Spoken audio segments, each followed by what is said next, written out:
Urdu novel ابن Attash قسط number 50۔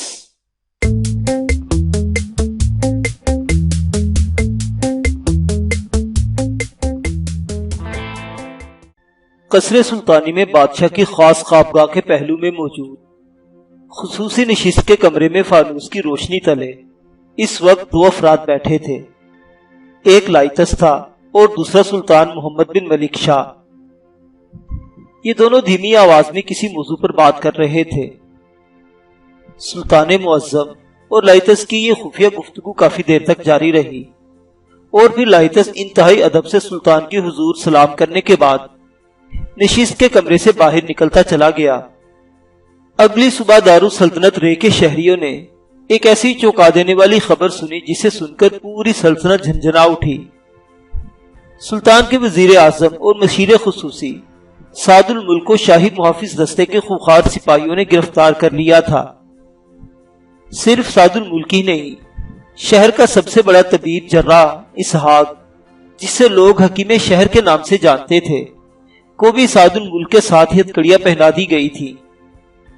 حکیم شہر ایک عمر رسیدہ شخص تھا جس کی گرفتاری کی خبر اہلیان شہر کے لیے اگرچہ غم انگیز تھی، لیکن یہ جان کر سب لوگ بے پناہ حیرت و مسرت کا شکار تھے کہ یہ دونوں بڑے شخص خطرناک باطنیوں کے خاص رہبر و رہنما تھے۔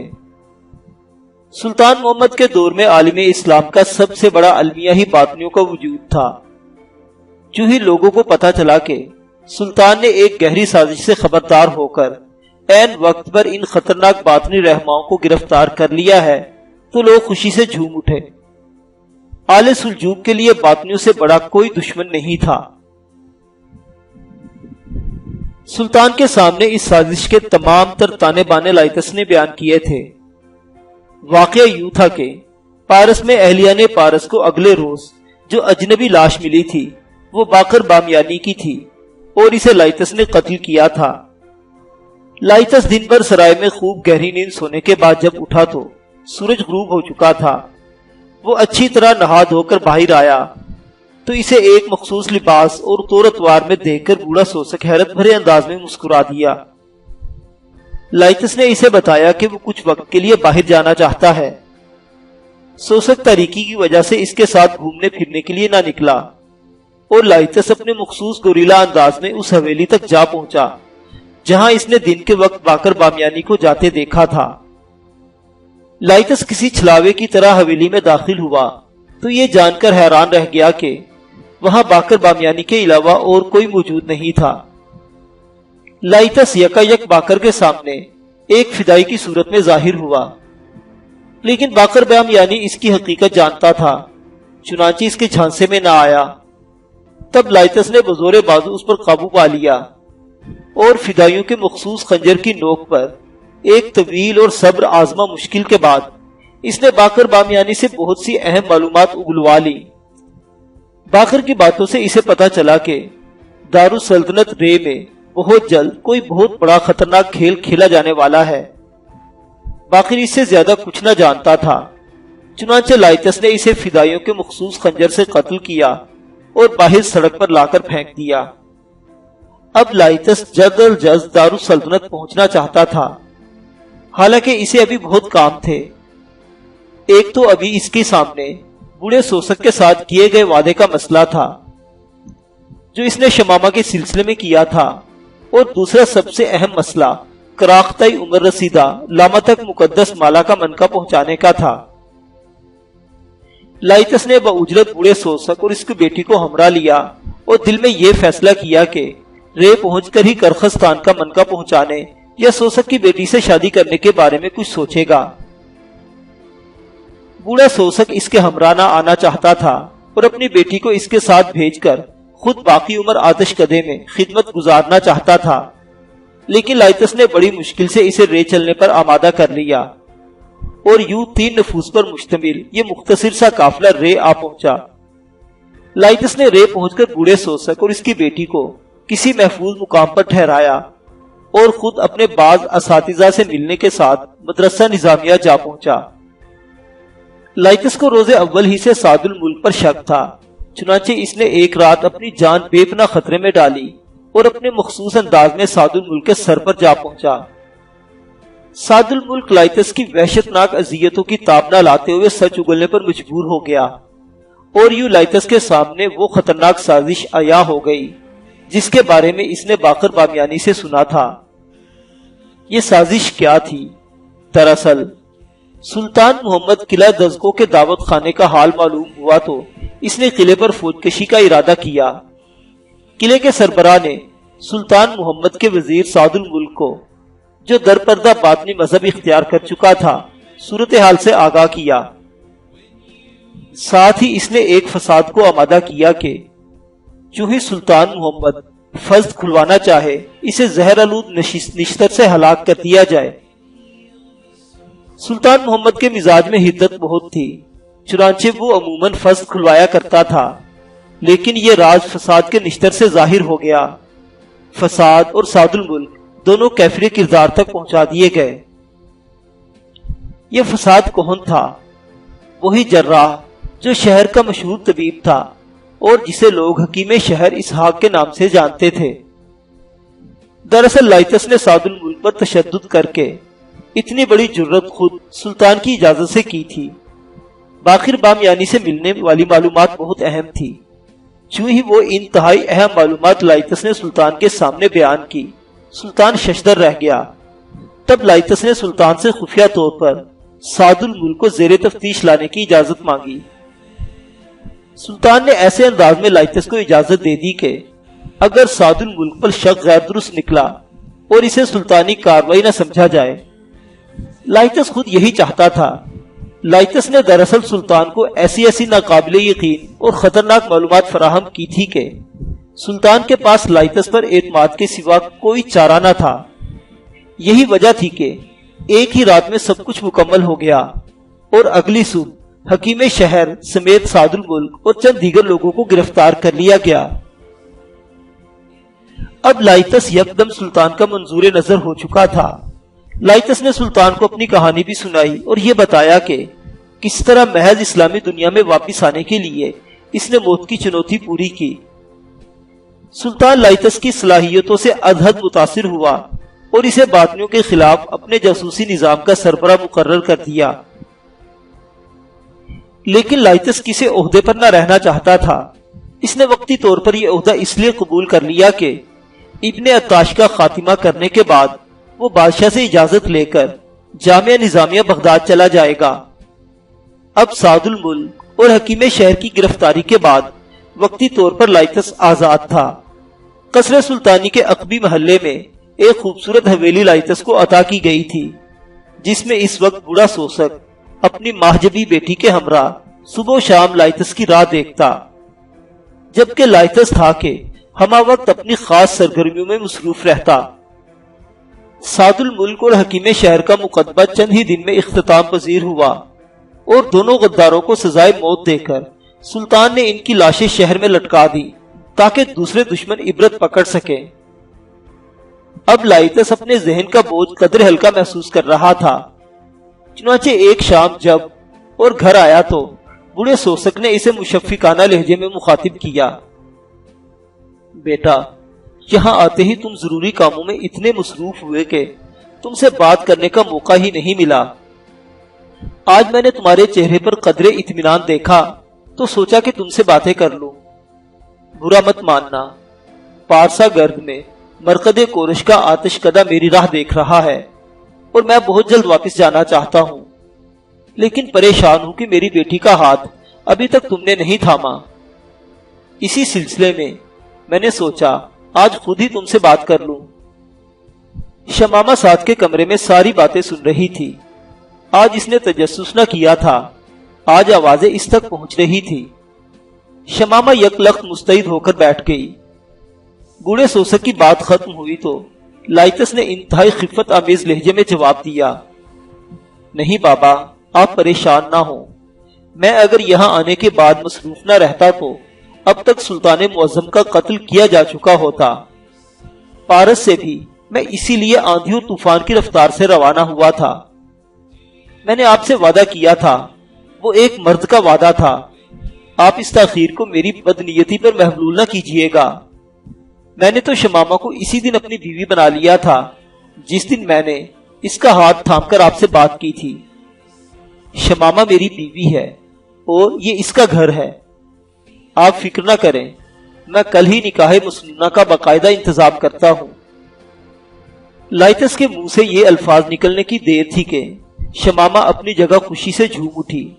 اس کے مرمری رخسار یوں تیزی سے سرخ ہوئے جیسے ان میں یاقوتی رنگ کی لہریں دوڑنے لگی ہوں۔ اسے لائتس کا یہ کہنا کہ شمامہ میری بیوی ہے اور یہ اس کا گھر ہے اتنا بھلا لگا کہ اس نے خیال ہی خیال میں لائتس کے ہونٹوں کا بوسہ لے لیا۔ سعد الملک کی موت کے بعد اب بادشاہ کو قلعہ دزکو پر لشکر کشی سے روکنے والا کوئی نہیں تھا۔ وہ عرصہ جو لائتس نے رے سے باہر رہ کر گزارا تھا، اس عرصہ میں قلعہ دزکو کے سربراہ نے پہلے پہل سلطان کی جانب سے معذرت خواہانہ سفارتیں بھیجی اور قلعہ خالی کرنے کا جھوٹ موٹ اندیا دیا۔ اس طرح وہ فوج کشی کے عمل سے زیادہ تاخیر کرنا چاہتا تھا، کیونکہ قلعہ دزکو کے شیطان اصفہان کی گلیوں میں موت کا رقص کھیل رہے تھے۔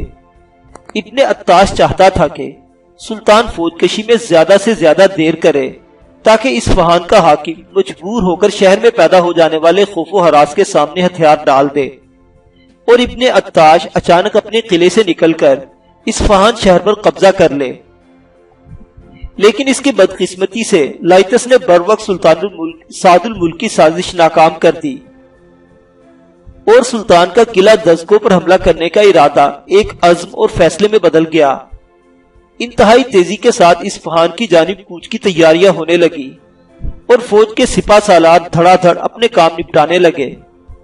سلطان ایک ہی حملے میں اصفہان کے نزدیک باطنیوں کے تمام قلعے مسمار کر دینا چاہتا تھا۔ یہی وجہ تھی کہ وہ ایک مضبوط اور منظم لشکر لے کر نکلنا چاہتا تھا۔ چنانچہ شب و روز باطنیوں کی سرکوبی کے لیے سلجوکیوں کے دستے تیار ہونے لگے۔ یہی دن تھے جب سلطان نے لائتس کو خصوصی طور پر بلوا کر اپنے خفیہ محکمے کا سربراہ مقرر کیا اور اسے لشکر سے پہلے اصفہان جانے کی ہدایت کی۔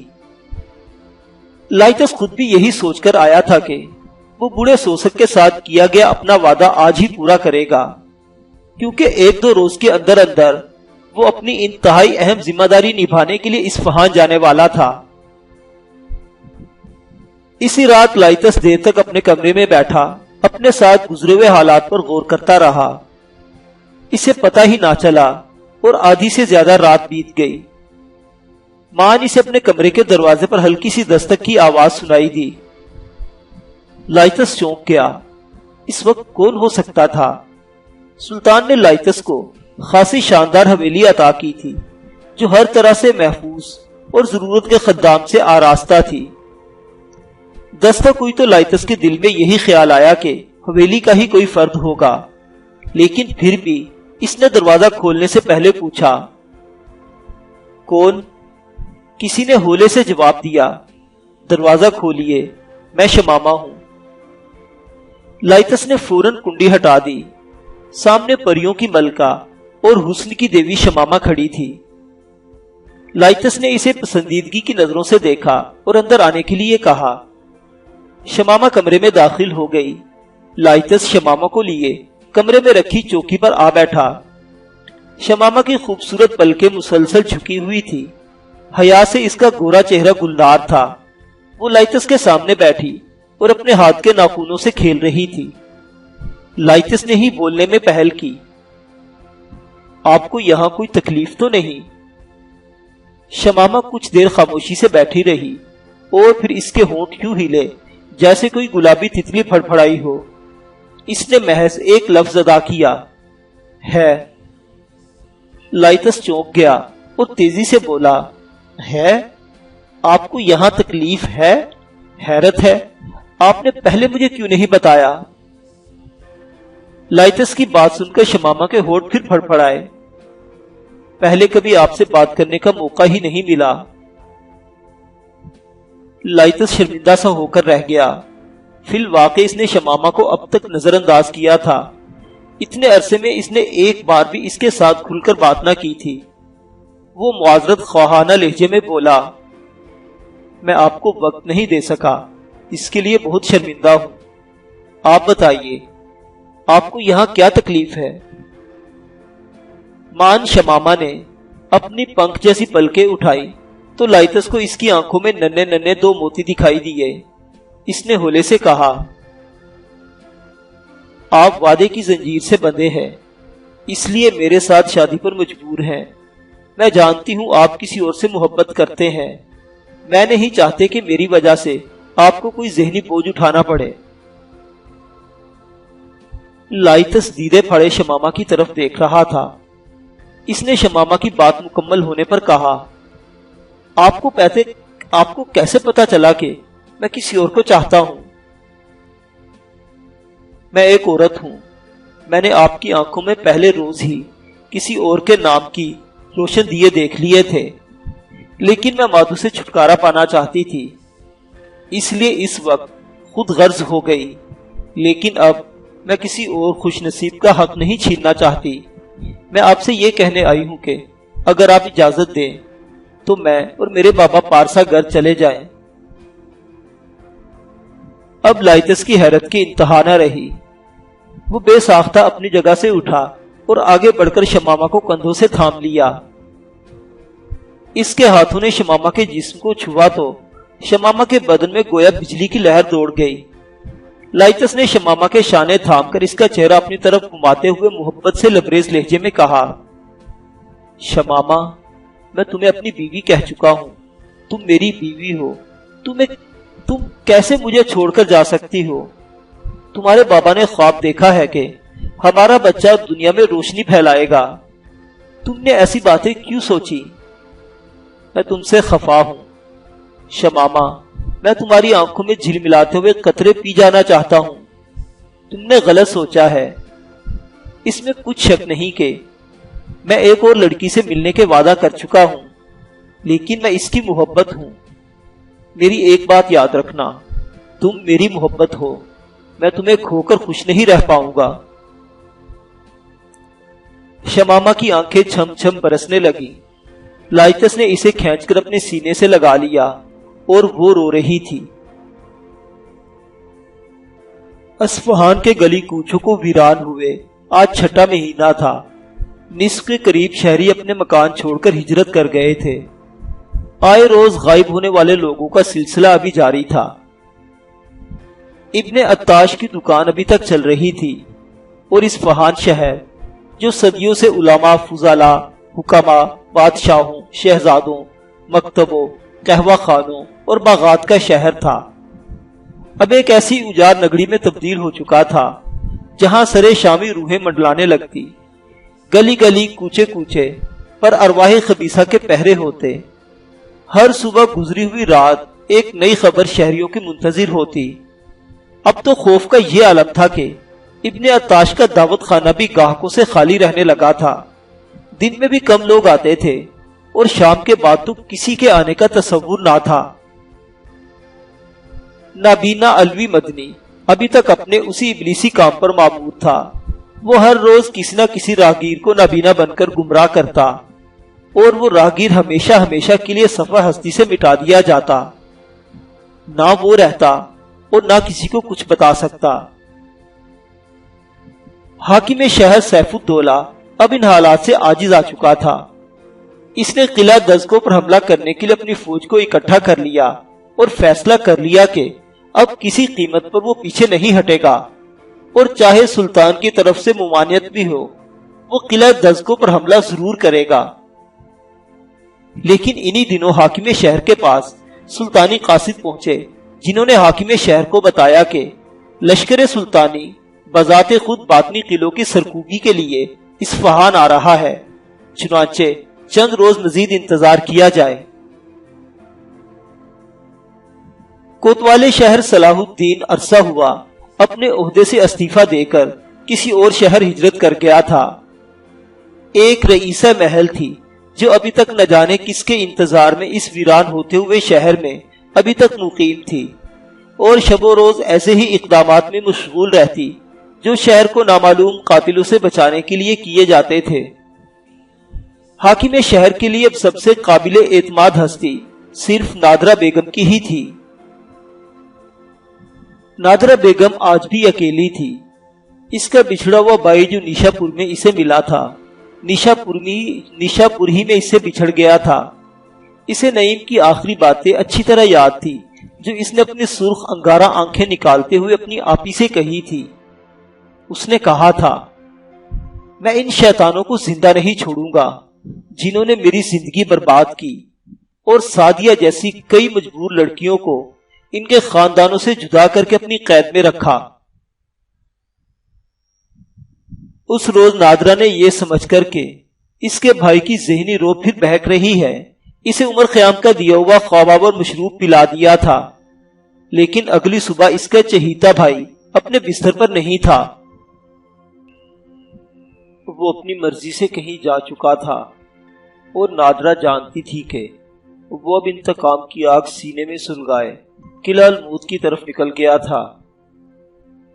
نادرہ کو اس کی آنکھوں میں دکھائی دینے والا وہ عزم اچھی طرح یاد تھا جس کا ذکر اس نے آخری شام اپنی آپی کے سامنے کیا تھا۔ اب تو نادرہ کو ایک ہی امید تھی اور اسی امید کے سہارے وہ دن بھر اپنا دل اپنے نازک ہاتھوں پر اٹھائے انتظار کی آگ میں جھلستی رہتی۔ اسے اپنی محبت کا انتظار تھا، اسے لائتس کا انتظار تھا جو اپنی موت کی چنوتی پوری کرنے کی غرض سے قدیمی شہر پارس کی جانب چلا گیا تھا۔ وہ بھائی کے بارے میں سوچی تو اسے لگتا کہ وہ بھی موت کی ہی چنوتی پر نکلا ہے اور شاید کبھی نہ لوٹ سکے۔ وہ لائتس کے بارے میں سوچتی تو ہی اسے لگتا کہ شاید اپنی موت کی چنوتی سے وہ بھی کبھی واپس نہ آ سکے۔ کبھی کبھی تو وہ اپنے آپ کو دنیا کا سب سے تنہا انسان تصور کرنے لگتی جس کا محبوب اندھی خلاؤں میں چھلانگ لگا چکا تھا اور بھائی موت کے خونی کنویں میں کود گیا تھا۔ وہ اپنا دل بہلانے کے لیے دن بھر حاکم شہر کے ہمراہ مصروف رہتی اور ہر اس مجلس میں شریک ہونے کی کوشش کرتی جو شہر کے حالات کو مناسب سطح پر لانے کے لیے منعقد ہوتی۔ اس کا نازک بدن دن بھر مختلف سرگرمیوں میں مصروف رہتا، لیکن اس کے دماغ پر ہمہ وقت ایک ہی فکر چھائی رہتی اور وہ تھی لائتس اور نعیم کی فکر۔ اپنے چھوٹے بھائی نعیم کے لیے وہ اس کی پہلی مرتبہ گم ہونے پر جس قدر تڑپی تھی، اس مرتبہ جب وہ غائب ہوا تو اس کے تفکر اور بے چینی کا انداز مختلف تھا۔ وہ جانتی تھی کہ نعیم ایک اندھے انتقام کی آگ میں سلگتا ہوا یقیناً قلعہ الموت جا پہنچا ہوگا۔ البتہ لائتس کے بارے میں وہ جب بھی سوچتی اس کا دل کہتا کہ لائتس کوئی معمولی انسان نہیں ہے جو حالات اور حوادث سے گھبرا جائے۔ اسے لائتس کا خیال ذہن میں لا کر ایک سچی خوشی اور انجانی سی تسلی ہوتی، لیکن پھر بھی نہ جانے کیوں دل ایک دھڑکا تھا جو ہمہ وقت اسے لگا رہتا۔ اسے یوں لگتا جیسے اس کا لائتس اس سے چھن جائے گا۔ ایک اکیلی کم عمر ناتواں لڑکی پر تفکرات اور ذمہ داریوں کا ایسا بوجھ آن پڑا تھا کہ حاکم شہر بھی اس کی ہمت دیکھ کر دنگ رہ جاتا۔ جب سے نادرہ کو معلوم ہوا کہ قلعہ دزکو پر حملہ کرنے کے لیے سلطانی لشکر اصفہان پہنچنے والا ہے جس کی کمان سلطان معظم خود کریں گے تو اسے ایک گونا گو اطمینان حاصل ہوا۔ اب وہ سوچتی تھی کہ اصفہان پر سے نحوست، مایوسی اور خوف کے بادل چھٹنے کا وقت آ پہنچا ہے۔ کوتوال شہر صلاح الدین کے استعفیٰ دینے کے بعد نائب کوتوال شہر اس کی ذمہ داریاں سونپ دی گئی تھی۔ حاکمین شہر نے اس عرصہ میں بہت بہتر انتظامات کیے تھے۔ شہر کے گلی کوچوں میں پولیس کی بھاری نفری گشت کرتی اور فصیلے شہر کے دروازے غروب آفتاب کے وقت ہی بند کر دیے جاتے۔ فصیلے شہر کے پہرے داروں کی تعداد بڑھا دی گئی تھی جو رات بھر چوکس اور مستعد ہو کر یوں پہرا دیتے کہ کوئی پرندہ بھی باہر سے شہر پر پر نہ مار سکتا تھا۔ دن میں بھی سرکاری پولیس گشت کرتی رہتی۔ شہر میں داخل ہونے والے ہر اجنبی شخص کے لیے قانون بنا دیے گئے تھے۔ پہلے وہ کوتوالی میں حاضر ہو کر اپنے داخلے کا اندراج کروائے۔ حاکم شہر نے اپنے محافظوں کی تعداد بھی بڑھا لی تھی۔ یہ صرف حاکم شہر کا محل تھا جہاں غروب آفتاب کے بعد ہر رات شہر کے چیدہ چیدہ بڑے لوگ جمع ہوتے اور آنے والی رات کے لیے نئے سے نئے انتظامات بہتر کرتے۔ جب سے سلطان کی آمد کے بارے میں اہلیان شہر نے سنا تھا شہر سے مزید ہجرت کا راستہ رک چکا تھا۔ آج کل لوگ دن بھر اسی ایک موضوع پر گفتگو کرتے اور یہ موضوع تھا لشکر سلطانی کی آمد اور باطنیوں کی سرکوبی۔ کتنی عجیب بات تھی کہ تقریباً ہر شہری کے ذہن میں یہ حقیقت موجود تھی کہ ان کے شہر میں پھیلائے جانے والے خوف و ہراس کے ذمہ دار باطنی ہے، لیکن عملاً کوئی کچھ نہیں کر سکتا تھا۔ دراصل اصفہان شہر میں جتنے باطنی آباد تھے وہ سب یا تو دولت مند اور تاجر لوگ تھے یا بڑے بڑے ذمہ دار۔ ایسے لوگ ہمہ وقت خود پہرے میں رہتے اور کسی عام شہری کو ان کی طرف آنکھ اٹھا کر دیکھنے کی جرت بھی نہ ہوتی۔ گزشتہ کئی ماہ میں ہونے والے واقعات کی روک تھام کے لیے حاکم شہر نے سب سے بڑا جو قدم اٹھایا تھا وہ مشکوک شہرت کے باطنیوں کی گرفتاریاں۔ اصفہان کے تمام جیل خانے اس وقت عام باطنی زن و مر سے بھرے پڑے تھے۔ دن بھر حاکم شہر کے سر پر عمرائے سلطنت سوار رہتے کہ فلاں شخص کو چھوڑ دیا جائے، فلاں شخص شریف شہری ہے اور فلاں بے قصور، اور دن بھر حاکم شہر لوگوں کو ٹالتے ٹالتے تھک جاتا، لیکن سفارش کرنے والے اشرافیہ ہمہ وقت حاکم شہر کو پریشان کیے رکھتے۔ اصفہان میں گویا ہنگامی حالات نافذ تھے، ایسے ہنگامی حالات جو شاید تاریخ میں کسی شہر پر بھی نافذ نہ رہے ہوں۔ 12ویں صدی کے دوسرے عشرے کا آغاز اصفہانیوں پر اسی بلائے عظیم سے ہوا تھا۔ اس قدر شدید انتظامات کے باوجود ابھی تک ہر رات کوئی نہ کوئی شہری غائب ہو رہا تھا۔ اصفہان ایک خاصا بڑا شہر تھا، یہی وجہ تھی کہ شہر کی کمزور انتظامیہ اچھی طرح حالات کو سنبھال نہیں پا رہی تھی۔ زیادہ تر عام شہریوں میں وہ لوگ شامل تھے جو متوسط طبقے سے تعلق رکھتے تھے۔ اعلیٰ طبقے کے عام شہری زیادہ خطرے کی زد میں نہ تھے، کیونکہ انہوں نے اپنے گرد گرد طرح طرح کے حفاظتی حصار قائم کر رکھے تھے۔ ہجرت کرنے والوں میں بھی زیادہ تر متوسط طبقے کے لوگ شامل تھے، لیکن ابھی بھی اتنے بڑے شہر کی آبادی کئی ہزار تھی۔ ابن عطاش کے بارے میں بے شک نادرہ بیگم کو یقین تھا اور اس نے حاکم شہر کو ابن عطاش کی گرفتاری پر کئی روز پہلے ہی راضی کر لیا تھا، لیکن ابن عطاش کئی وجوہات کی بنا پر ابھی تک گرفتار نہ کیا جا سکا تھا۔ ایک تو یہ کہ وہ ایک نیک اور دیندار مسلمان کے طور پر بے حد مشہور تھا۔ بہت سے غربا اس کی مالی امداد کے سہارے پلتے اور بہت سے خیراتی اداروں کو وہ باقاعدگی کے ساتھ چندے دیتا تھا۔ لیکن حاکم شہر کے سپاہی جب ابن عطاش کو گرفتار کرنے کے لیے اس کی دکان پر پہنچے تو عام شہریوں میں بھی سی بے پناہ لوگ اسے بچانے کے لیے اکٹھے ہو گئے اور ایک بھیڑ کی صورت حاکم شہر کی خدمت میں حاضر ہو کر یہ احتجاج کیا کہ حکومت وقت نالائق ہونے کی وجہ سے شرفائے شہر کو بیجا طور پر تنگ کر رہی ہے۔ ایک تیز باتونی تاجر نے حاکم شہر کے سامنے سینہ ٹھونک کر یہ کہا تھا کہ آپ ابن عطاش کی ذمہ داری ہم شہریوں کو سونپ دیں، اور اگر یہ مجرم نکلا اور بھاگ گیا تو اس کی جگہ ہم خود کو سزا کے لیے پیش کریں گے۔ دراصل ابن عطاش کی آمد و رفت اور شہر میں رہنے کا انداز ہی ایسا تھا جس سے کوئی شخص شک میں مبتلا نہ ہو سکتا تھا۔ وہ سرے شام ہی ایک آباد محلے میں موجود اپنے گھر چلا جاتا اور اگلی صبح سب کے سامنے اپنی دکان پر آتا۔ حاکم شہر کے حکم پر سرکاری جاسوسوں نے گزشتہ 2 ماہ سے انتہائی خفیہ طور پر ابن عطاش پر کڑی نگرانی کی نظر جما رکھی تھی۔ وہ گھر میں داخل ہوتا تو رات بھر سامنے کے مکان کی چھت پر موجود سرکاری نمائندہ اس کی کہیں آمد و رفت دیکھنے کے لیے ششت لگائے رکھتا۔ ابن عطاش کے معاملے میں حاکم شہر خود کو بے بس سمجھتا تھا، کیونکہ اسے رئیسہ محل نادرہ بیگم کی کہانی پر یقین تھا، لیکن تمام تر شواہد ابن عطاش کے حق میں تھے اور حکومت اتنی سخت نہ رکھتی تھی کہ اس جیسے معتبر اور معزز شہری کو گرفت میں لے سکے۔ دراصل ابن عطاش بے حد کایا اور چالاک شخص تھا۔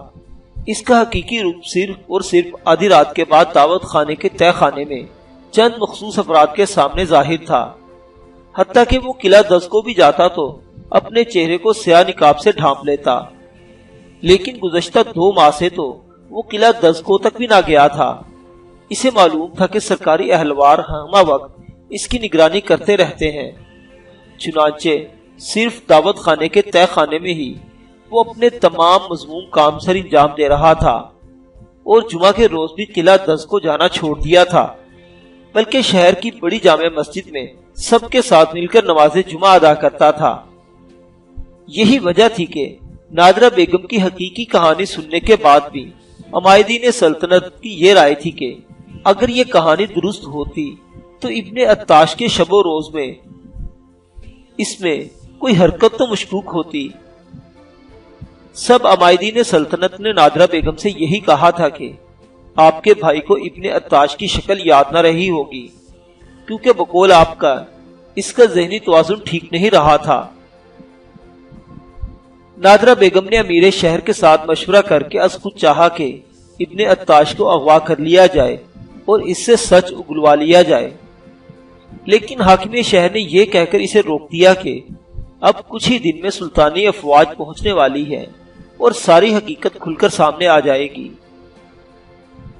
دراصل نادرہ بیگم بہت دیر سے لوٹی تھی۔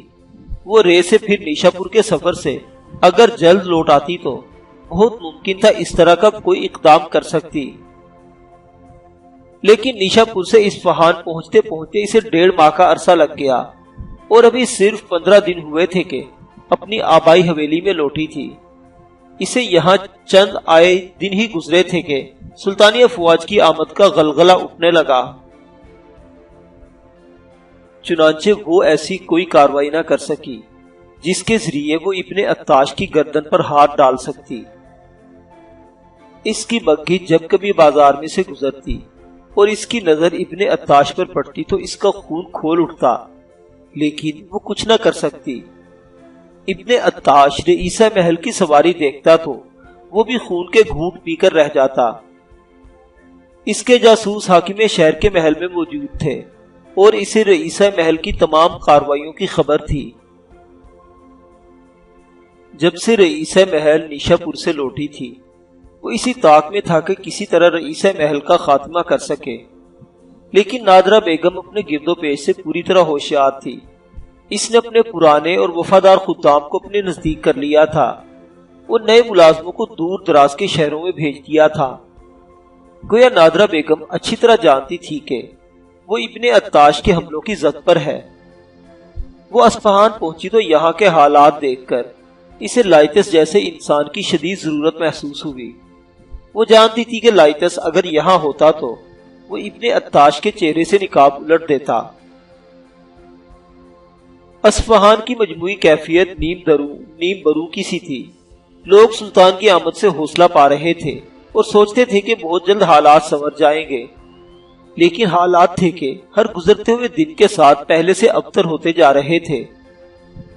کبھی اہلیان شہر صبح اٹھتے تو کسی شہری کی لاش کو کسی درخت کے ساتھ الٹا لٹکتا پاتے، اور کبھی صبح بیدار ہوتے تو انہیں شہر کی گلی کوچوں میں مختلف انسانی اعضاء بکھرے ہوئے دکھائی دیتے۔ عورتیں گھروں میں دن بھر آسیبوں اور بلاؤں کی گفتگو کرتی اور درود و وظائف پڑھ کر انہیں ٹالنے کی کوشش کرتی۔ کچھ روز تو متواتر اہلیان اصفہان کو ہر صبح کسی بچے یا عورت کی سربریدہ لاش کسی نہ کسی چوراہے میں پڑی نظر آتی۔ پولیس کے سپاہی دن رات ایک کر دیتے، لیکن ان چھلاووں کا پیچھا کرنے میں ناکام رہتے جو اس طرح کی شیطانی سرگرمیاں کر رہے تھے۔ شہریوں کی بعض صبح ایسی طلوع ہوتی کہ انہیں شہر کے در و دیوار پر تازہ لہو سے لکھی دل دہلا دینے والی عبارتیں دیکھنے کو ملتی، اور کہیں کہیں انہیں کٹے ہوئے انسانے بازو اور پیر دیواروں پر آویزہ نظر آتے۔ یہ کون تھا جس نے اصفہان کو قبرستان میں بدلنے کی ٹھان رکھی تھی؟ شہر کے تمام سرکاری ادارے حتیٰ کہ حاکم شہر تک سب ایک بات اچھی طرح جانتے تھے، اور وہ یہ تھی کہ ہر سرکاری اہلکار ہر شہری کے ساتھ انتہا درجے کا درست ہو چکا تھا۔ ہر شہری اپنے حاکم اور حکومت سے بے حد تنگ تھے۔ یہ دراصل حاکم اصفہان کی کمزور شخصیت تھی، جس میں قوت فیصلہ کی بے حد کمی ہونے کے باعث اب تک شیطان کے اعلی کار شہر میں خون کی ہولی کھیل رہے تھے ابن عطاش بظاہر معمول کے مطابق اپنے ہر ظاہری اور پوشیدہ کام میں مصروف تھا، لیکن فی الحقیقت اس کی جان سولی پر لٹکی ہوئی تھی۔ اس کے حکم پر رفیق اکبر نے، جو قلعہ دزکو کا سربراہ تھا، قصر سلطانی کی جانب سے یکے بعد دیگرے کئی سفارتیں بھیجی تھی، جن میں صلح اور معافی کی درخواستیں کی گئی تھی، اور انہیں درخواستوں کی بدولت اب تک سلطان قلعہ دزکو پر چڑھائی کرنے میں تاخیر کرتا رہا۔ لیکن جو ہی سعد الملک اور فساد کو سزائے موت دے دی گئی، ابن عطاش کی جان پر بنائی تھی۔ سعد الملک کے پکڑے جانے کی خبر سلطانی لشکروں کی آمد کی خبر کے ساتھ ہی شہر میں پہنچی تھی۔ اسماعیلی جاسوسوں نے 15 دن کا راستہ 5 دن میں طے کیا اور ابن عطاش تک دونوں روح فرسا خبریں پہنچائیں۔ اب ابن عطاش سلطانی حملے کو نہ روک سکتا تھا۔ اس نے دل میں ٹھان لی تھی کہ وہ قلعہ بند ہو کر سلطان کے ساتھ جنگ کرے گا۔ قلعہ دزکو میں ذخیرہ خوراک کی کمی نہ تھی۔ ایسے ہی خطرات کے پیش نظر ابن عطاش نے وقت سے پہلے وہاں رسد کے 20 گودام بھر دیے تھے۔ اب تو بس اسے قلعہ دزکو پہنچنا تھا۔ اسے خبر ملی تھی کہ سلطان 20,000 کا لشکر لے کر قلعہ پر حملہ آور ہوگا۔ ابن عطاش کے پاس 3,000 جانثار سپاہی قلعے میں موجود تھے۔ قلعے میں محصور رہ کر ابن عطاش کے لیے محض وقت کو طول دینا مقصود تھا، تاکہ سلطانی لشکر یک بستہ موسم اور طویل انتظار سے تنگ آ کر واپس چلا جائے۔ اصفہان کے دوسرے باطنی قلعوں شازدر وغیرہ بھی ابن عطاش کا حکم چلتا تھا۔ اس نے فیصلہ کر لیا تھا کہ وہ وقتاً فوقتاً اپنے تینوں قلعوں سے نکل کر سلطانی پڑاؤ پر شب خون مارتا رہے گا۔ آج جمعرات کا دن تھا اور ابن عطاش آج شام کے بعد مستقل طور پر قلعہ دزکو میں قیام کا فیصلہ کر چکا تھا۔ وہ اپنے خاندان اور بیوی بچوں سمیت قلعہ دزکو منتقل ہونا چاہتا تھا۔ گزشتہ کئی دن میں اس نے تمام تیاریاں مکمل کر لی تھی اور اصفہان کا تمام تر شیطانی نظام نابینا علوی مدنی کے سپرد کر کے وہ طویل وقت کے لیے قلعہ بند ہونے جا رہا تھا۔ وہ قلعہ دزکو کی قربانی کبھی نہ دے سکتا تھا، کیونکہ یہ باطنیوں کا دوسرا بڑا مرکز تھا اور ابن عطاش اس کالی دنیا کا اکلوتا شہنشاہ تھا۔ اس نے آخری دم تک افواج سے لڑنے کا فیصلہ کیا تھا۔ آج وہ اصفہان کو الوداع کہنے کی غرض سے اصفہان کے در و دیوار پر نگاہ ڈال رہا تھا، لیکن جانے سے پہلے وہ ایک آخری اہم کام اپنی نگرانی میں سر انجام دینا چاہتا تھا۔ آج رات اس کے کارندے پچھلی تمام وارداتوں سے مختلف واردات کرنے جا رہے تھے۔ یہ منصوبہ بندی آدھی رات کے وقت پایہ تکمیل تک پہنچی تھی۔ اپنے اہل خانہ کا تو ابن عطاش کئی روز پہلے ہی شہر سے باہر محفوظ مقام تک پہنچا چکا تھا۔ اہل محلہ کو ابن عطاش کی بیوی اور بیٹیوں نے یہی بتایا کہ وہ چند روز کے لیے کسی عزیز کے ہاں جا رہے ہیں۔ چنانچہ آج ابن عطاش کے اعصاب پوری طرح تنے ہوئے تھے۔ اس کے کارندے شہر کو یک لخت ایک نیا رنگ دینے والے تھے۔ یہ گویا ابن عطاش کی طرف سے پہلا شب خون تھا، گویا پوشیدہ جنگ کا کھلا اعلان، کیونکہ اسے معلوم تھا کہ چند ہی روز میں سلطانی افواج قلعہ دزکو کا محاصرہ کر کے اس کا رابطہ باقی دنیا سے کاٹ دے گی، اور اس سے پہلے وہ اصفہان سے نکل جانا چاہتا تھا۔ یہی وجہ تھی کہ اس نے اصفہان کی پراسرار اور صفاقانہ جنگ کا سربراہ نابینا علوی مدنی کو اور گاہے بگاہے شب خون مارنے جیسی کھلی جنگ کا سربراہ شاطم تیمار کو مقرر کیا، کیونکہ وہ قلعہ دزکو میں بیٹھ کر آس پاس کے تمام باطنی قلعوں کی کمان سنبھالتے ہوئے سلطانی افواج سے ٹکرانا چاہتا تھا۔ بے شک باطنی جنگ لڑنے کے عادی نہ تھے، لیکن قلعہ بند جنگ میں ان کا تجربہ سب پر بھاری تھا۔ جب سے انہوں نے قلعوں پر قبضے کیے تھے، تب سے وہ ہمیشہ ہر حملہ آور فوج کے ساتھ قلعہ بند ہی جنگیں کرتے تھے، اور ابن عطاش نے فیصلہ کر لیا تھا کہ سلطان کے ساتھ اس خورش جنگ میں وہ اپنی تمام تر صفاقانہ صلاحیتیں آخری حد تک استعمال کرے گا۔